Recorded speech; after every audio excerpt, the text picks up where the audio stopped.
forces really are going through the kind of valor, remember, they show again and again when they are fighting, whether, it's a Pakistan or even, pushing out the PLA. Why should they speak out of turn? And can they be allowed to make statements like the Indian soldiers are being beaten by the PLA troops?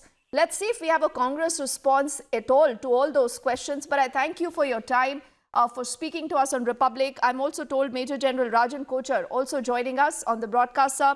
Good evening and thank you for your patience. How would you respond to Rahul Gandhi and what would you say, sir?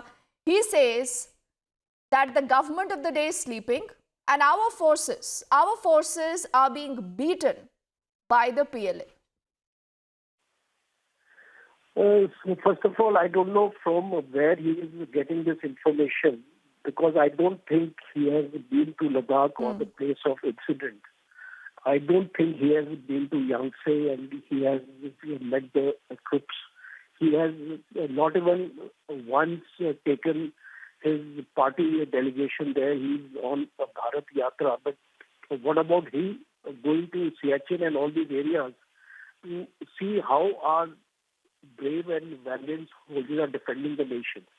And his source of information, I don't know from where he gets. It's absolutely inaccurate, because what information we have, it is to the contrary.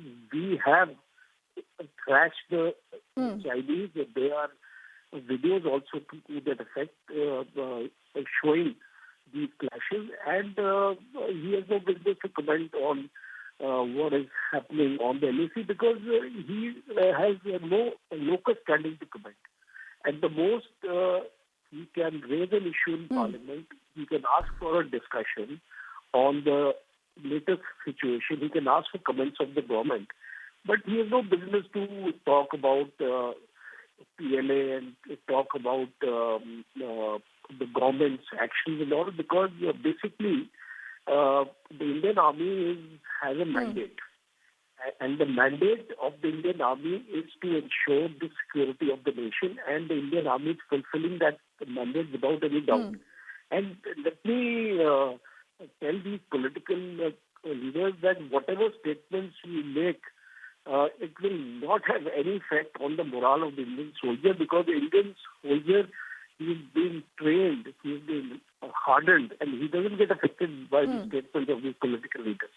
So I don't think, and as a nation, as a military man myself, I don't pay any cognizance to these kind of statements being made, because these statements have no basis, no element of truth, and they are just to get some political mileage and take a pot shot at the government of the day.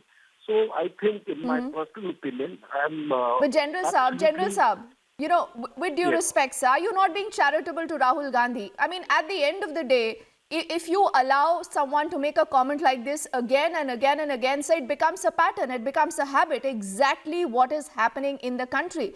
Like I said, right from surgical strikes to what's been happening with China, almost on every occasion, you have their netas speaking about deployment theek nahi hai, the country is today in the wrong hands. So do you believe that politics and national security here is being mixed, and people who have absolutely no idea about national security should not wade into that topic and speak like this then? And that there should be some kind of a punishment then. Because, sir, if a commoner like me is to make a statement like this is what we were speaking with Group Captain Augustine Vinod also, that wouldn't we be pulled up? Wouldn't there be action against us? Charitable to Rahul Gandhi in any way.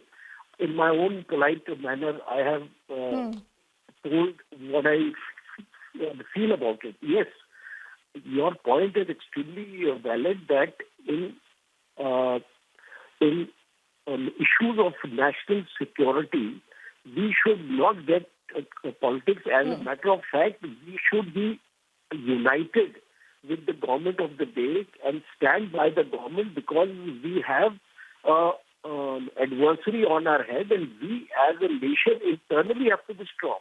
And if you make such statements, you are giving ammunition to the adversary also, because the adversary starts thinking that within your own country you are divided and you are not united. So it's sending a very wrong signal outside the country. Exactly. And possibly the government may have to bring out certain laws or certain regulations in which such sort of statements are cognizable and liable, like something like sedition charges.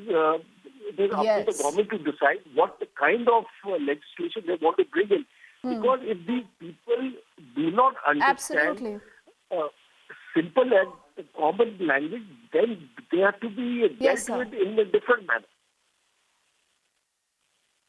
Absolutely. You're spot on, sir. If possible, I'm requesting you to hold that phone line, sir, because I'm being told that we have the very first response coming in. Dr.